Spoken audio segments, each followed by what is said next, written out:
सोचता होगा चलो कुछ नहीं पैदा होगा तो लगा लेता होगा, लेकिन जिसको पैदा करना है वो तो नहीं लगाता है। ये साढ़े 150-200 करोड़ रुपया यह भी खा जाता है बीबी गम वाला। कोई ऐसा हमारे विभाग में अंग नहीं है जो चोरी नहीं करता। तो ये चोरों का हम सरदार हैं, हम सरदार ही बताएंगे। जब चोरी हो रहा है तो हम उसके सरदार हुए।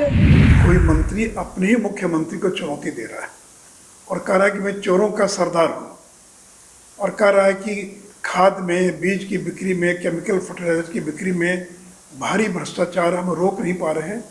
और जब मंत्रिमंडल की बैठक में मुद्दा उठाते हैं तो सामने वाले को बुखार लग जाता है। जो आपका इकबाल था वो खत्म हो गया। अब कोई मंत्री आपकी बात मानने के लिए, सुनने के लिए तैयार नहीं है, और आप इसलिए कार्रवाई नहीं कर सकते हैं क्योंकि बीमा भारती अति पिछड़ा समाज से आती हैं और सुधाकर सिंह राष्ट्रीय जनता दल के मंत्री हैं, जगता बाबू के बेटे हैं। इसलिए आप में हिम्मत नहीं है कि आप शोकॉज नोटिस कर सके। नमस्कार, आप देख रहे हैं न्यूज फाउंडेशन और मैं हूं सांत्वना आपके साथ। भाजपा से राज्यसभा सांसद सह बिहार के पूर्व उप मुख्यमंत्री सुशील कुमार मोदी ने बिहार सरकार में वर्तमान कृषि मंत्री सुधाकर सिंह के द्वारा दिए गए बयान पर बिहार की महागठबंधन सरकार पर जबरदस्त हमला बोला है। मुख्यमंत्री नीतीश कुमार के काम पर भी उन्होंने सवाल उठाए हैं। आपको बताएं कि सुधाकर सिंह ने मीडिया कर्मियों से बातचीत के दौरान ये कहा कि हाँ, मैं चोरों का सरदार हूं। बिहार में महागठबंधन की सरकार तो बन गई, पर इस सरकार में कोई बदलाव होता हुआ दिखाई नहीं दे रहा। इतना ही नहीं, उन्होंने यह भी कहा कि मैं तो चोरों का सरदार हूं ही, लेकिन मेरे ऊपर भी कई चोर है। अब सुधाकर सिंह के इस बयान के बाद बिहार की सियासत एक बार फिर से गरमाई हुई नजर आ रही है। बीजेपी बेहद आक्रामक होती हुई सरकार पर नजर आई और इसी कड़ी में सुशील कुमार मोदी ने यह साफ साफ कह दिया कि सुधाकर सिंह ने तो अपनी ही सरकार पर सवाल उठा दिए हैं, अपनी ही पार्टी पर सवाल उठाए हैं, मुख्यमंत्री नीतीश कुमार के काम पर सवाल उठाए हैं, यानी कि वो खुद ही अपनी पार्टी से, इस सरकार से संतुष्ट नहीं है। क्या कुछ कह रहे हैं सुशील कुमार मोदी सुधाकर सिंह को लेकर, किस तरीके से उन्होंने सरकार और खासम खास मुख्यमंत्री नीतीश कुमार पर हमला बोला, आपको छोड़े जाते हैं उनकी पूरी बातों के साथ। देखिए, पहली बार हो रहा बिहार के अंदर कोई मंत्री अपने ही मुख्यमंत्री को चुनौती दे रहा है और कह रहा है कि मैं चोरों का सरदार हूँ, और कह रहा है कि खाद में, बीज की बिक्री में, केमिकल फर्टिलाइजर की बिक्री में भारी भ्रष्टाचार हम रोक नहीं पा रहे हैं। और जब मंत्रिमंडल की बैठक में मुद्दा उठाते हैं तो सामने वाले को बुखार लग जाता है। सामने वाला यानी कौन? यानी मुख्यमंत्री। और कह रहे हैं कि कोई बदलाव नहीं आया, गठबंधन की सरकार बन गई लेकिन कहीं कोई बदलाव दिखाई नहीं पड़ रहा है।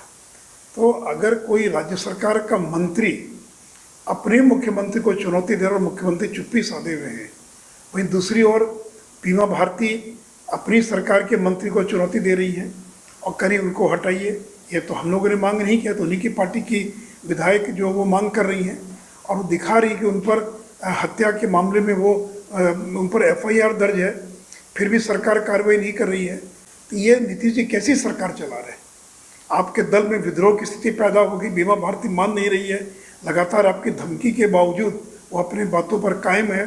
उल्टे लेसी सिंह को ही मानहानि के मुकदमे के पटिशन को वापस लेने का ऐलान करना पड़ा। सुधाकर सिंह करे कि अपनी बात पर कायम हो।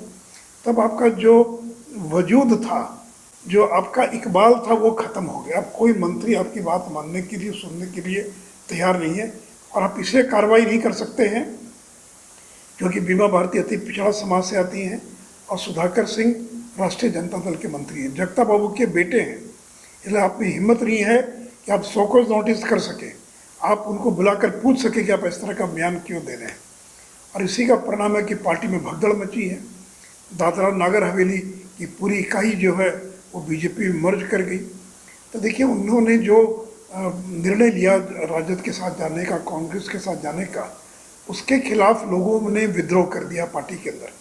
और बिहार जनता दल में बहुत जल्द आपको विद्रोह दिखाई पड़ेगा, क्योंकि लोगों को अपना भविष्य नहीं दिखाई पड़ रहा है। उनको लग रहा है ये तो दिल्ली चले जाएंगे, ये कुछ और कर लेंगे, ये तो गद्दी सौंप देंगे तेजस्वी को, तो उन लोगों का क्या होगा, हमारा क्या होगा। तो जनता दल के विधायक अपने आप को असुरक्षित महसूस कर रहे हैं। अब कोई पवन वर्मा जैसा कोई आदमी ज्वाइन कर ले उनकी पार्टी, उससे क्या फ़र्क पड़ने वाला? वो कोई नेता थोड़ी है, कोई पॉलिटिकल आदमी थोड़ी है। उनके पक्ष में 2-4 लेख लिख देंगे, इससे ज़्यादा वो क्या कर सकते हैं।